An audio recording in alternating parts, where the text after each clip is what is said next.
Rayford isn't very large. You could drive through it and miss it if you weren't careful.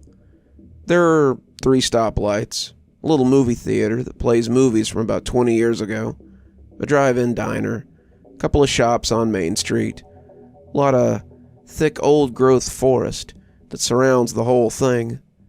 It's peaceful, but most people end up leaving after high school. There aren't a lot of job prospects, and those who stay run the risk of losing children to the woods. Not really the woods, I guess. More like losing kids to what lives in the woods. They call them foresters, and they live in the deepest part of the woods. They're supposed to be spirits of loggers who have been killed in the old growth, which is a great way to get kids into the logging industry, let me tell you. They only come out after dark, and most people are smart enough to avoid them. The town has rules that every kid is taught from a young age, and most of us follow them for our own safety. It's not like they can be easily forgotten either. They're posted around town by the city council, and there are only a few of them, so it's pretty easy to keep them in mind. 1, don't go out after dark. 2, if it's foggy, don't go out at all. 3, if the fog suddenly appears, stand absolutely still until it passes. 4, this is absolutely important. If you see a forester, don't run. Stand perfectly still until they leave. Sounds crazy, right? Why wouldn't you run from some monster who lives in the fog? In reality, the posters don't really do them justice. They don't have any pictures of foresters, because most people who encounter them don't survive. The survival rate is something like 10%, so I guess that makes me an anomaly. I'm one of about 4 people in town who have met a forester and lived to tell the tale. My brother, however, wasn't so lucky. It happened about 10 years ago, when I was 10 and he was 12. We'd been at one of his friend's house, Tyler, playing Halo 2 and just kind of hanging out. The age difference between my brother and I wasn't too substantial, and our friend groups often intertwined. Tyler was a friend of mine as well, and I still talk to him every now and again. He blames himself for what happened to my brother, but I told him it was a fluke. Could have just as easily happened while we were on our way there than when we were heading home. It was summer, and that meant longer days. We knew the sun wouldn't officially set until about 8:30, and we figured we had all the time in the world. We were having a lot of fun blowing each other up and running people over with the warthog. We were all laughing like loons as the people online used some pretty colorful language to tell us how they felt about it. That's what I try to remember about that day, when I try to remember it at all. I try to remember my brother laughing hysterically at some kid calling him bad words, or how he thumped me on the shoulder and told me I'd made a good shot. I try not to think about what happened later. When Tyler's mom came to ask if we were staying the night, we told her we couldn't because our mom had made us promise that we'd be back before sunset.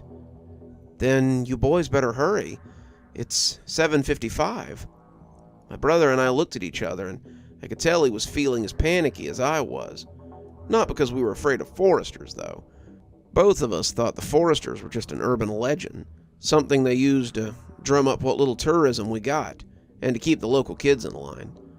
No, we were more afraid of our mom, and how she'd tan our hides if we were late getting home. Whether or not we believed in foresters was irrelevant. She believed in them, and would accept no backtalk when it came to being home on time. We thanked Mrs. Foster and left in a hurry after saying bye to Tyler, promising we'd be back tomorrow. We hit the road running, our sneakers eating up the pavement.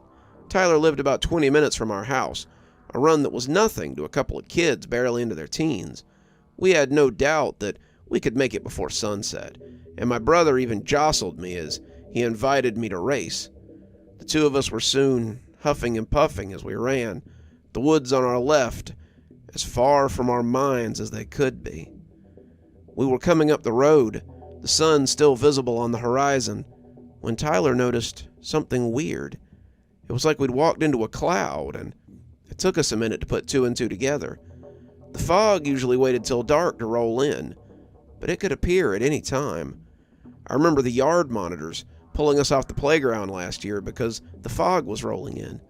The teachers had closed all the windows, and we'd held class in the shadowy room until an announcement said the fog had passed. We'd been told our whole lives not to go into the fog, but it appeared the fog had come to us. Whatever, we were like a block from the house. Come on, let's just keep going. But we aren't supposed to go into the fog, I reminded him. We're already in it now. In order to get out of it, we gotta go through it. Come on, what are you afraid of? I was hesitant, not wanting to get in trouble for breaking rules, but seeing the sense of what he was saying.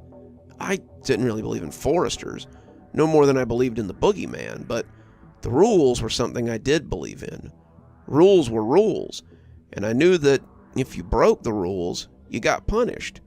As a kid, you never want to get punished, but my brother was making a lot of sense, too. If we were out after dark, we'd be breaking another rule, and the after dark rule was a big one. The fog was growing dense around us now, and when I reached out for my brother's hand, he took it. He led me into the fog, and we started making our way home slowly. We knew the way home well. We'd walked it from school or from town many times, but as the fog grew thicker, it almost seemed like we were moving across alien terrain. I imagined us being transported somewhere else, like Narnia, and I was afraid that we would come out in a very different forest. I remembered wondering if there would be somewhere for us to stay and something for us to eat when we came out. That's when my brother sighed in relief. I looked up. There was something in the fog, something not too far away, and my brother had clearly thought it was someone else lost in the fog. "Hey, over here," he called. "Can you help us? We're lost in the fog." I was happy that we'd maybe found a way out, until the thing moved. When it moved, you could tell it wasn't a person. It bent too much, seeming to want to crawl on all fours. Its arms looked like they'd healed badly after being broken, and its whole body just leaned at weird angles. It was more than that, though. It's hard to explain, but seeing it move made the hair stand up on my body.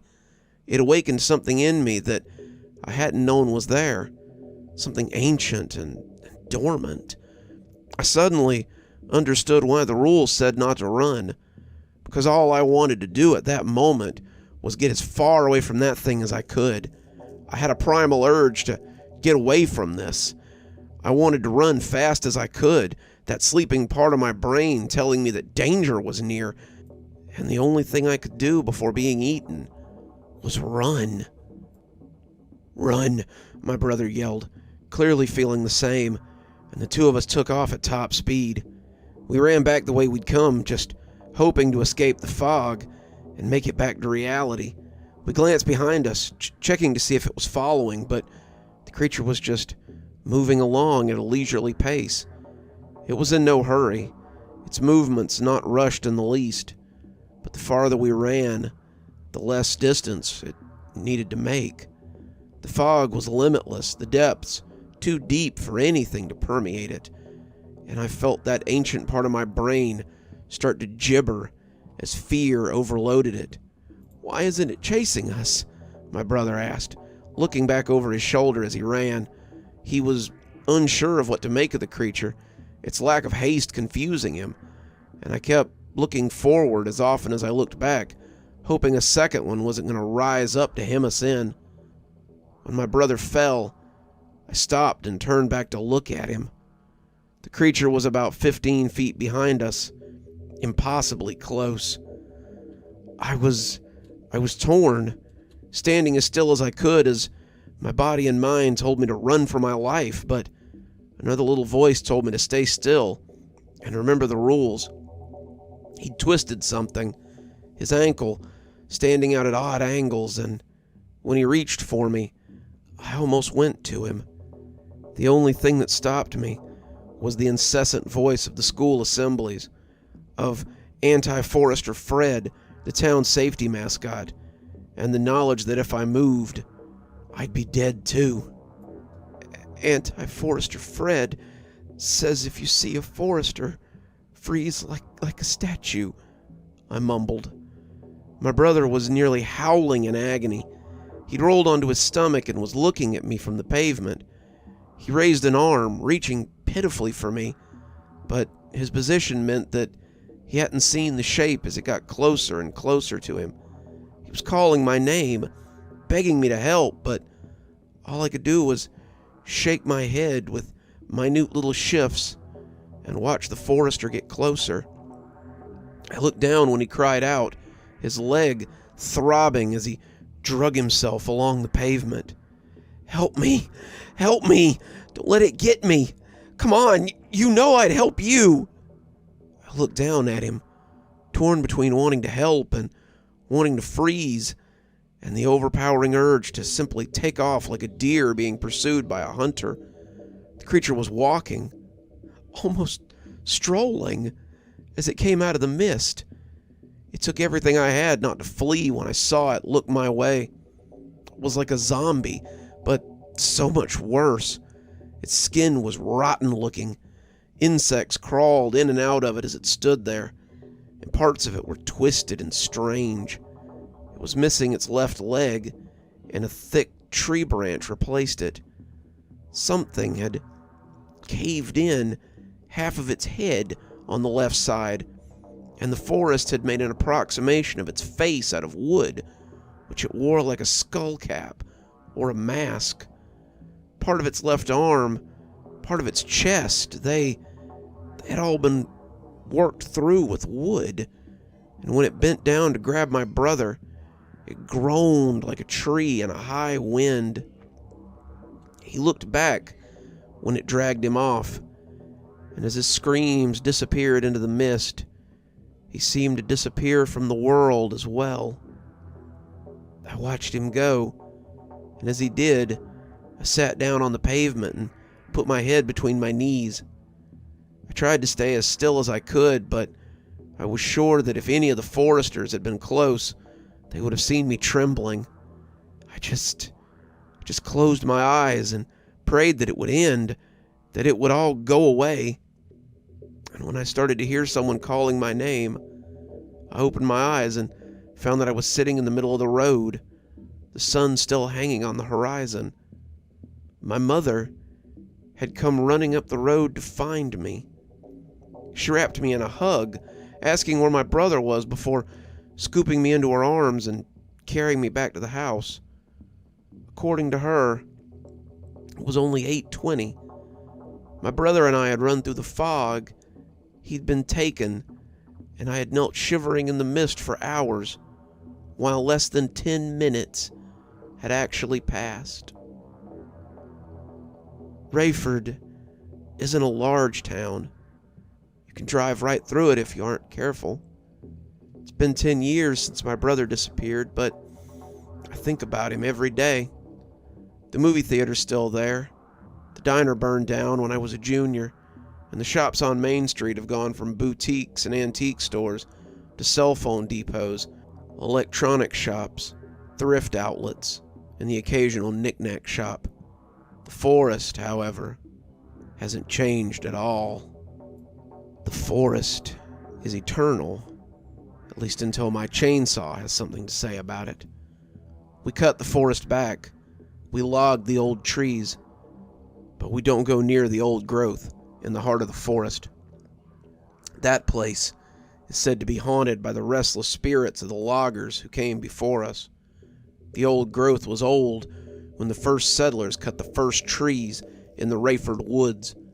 A few of the older loggers claim to have been there, seen the place, but say it's best not to go close to dark. You gotta have your wits about you if you go there, and you never want to be in the woods after the sun goes down, they say. I'd always figured I'd leave Rayford like most of the young people do, but it seems the young people who stay have lost people to the foresters as well. Mothers, daughters, husbands, fathers, sons, cousins, it doesn't matter. It binds the community together, draws us close, makes us hope that someday the foresters might bring them back. I have a little more hope than that. I mean to make them bring my brother back. It's taken me 10 years to get out of town and into the old woods. I will make my way to the old growth. I will find out where the foresters live. I will find my brother again. I was weak when they took him, but now I can do more than cower on the hot top as they drag him off into the woods. You're still here. I thought you might be. Thanks for joining me for tonight's story. If your insatiable appetite for horror knows no bounds, might I suggest one of our playlists, or one of our previous stories in the archive? There should be one appearing at the end of the story any minute now.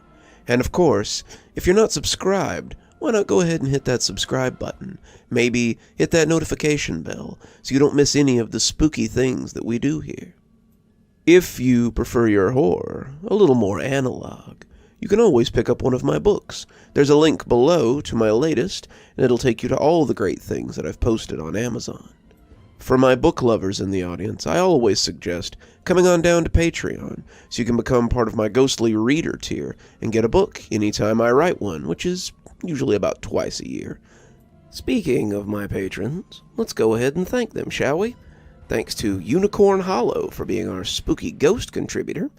Thanks to Janet and Lady Vengeance for being our spooky skeleton tier contributors. Thanks to Hi Stacy, Winter, Xaronan, Emily Coltsfoot, Stephanie Carrington, Marianne Schuler, Tyler Parker, and Jennifer Damron for being our ghostly reader tier contributors. Thanks, everyone. We just couldn't do the show without you.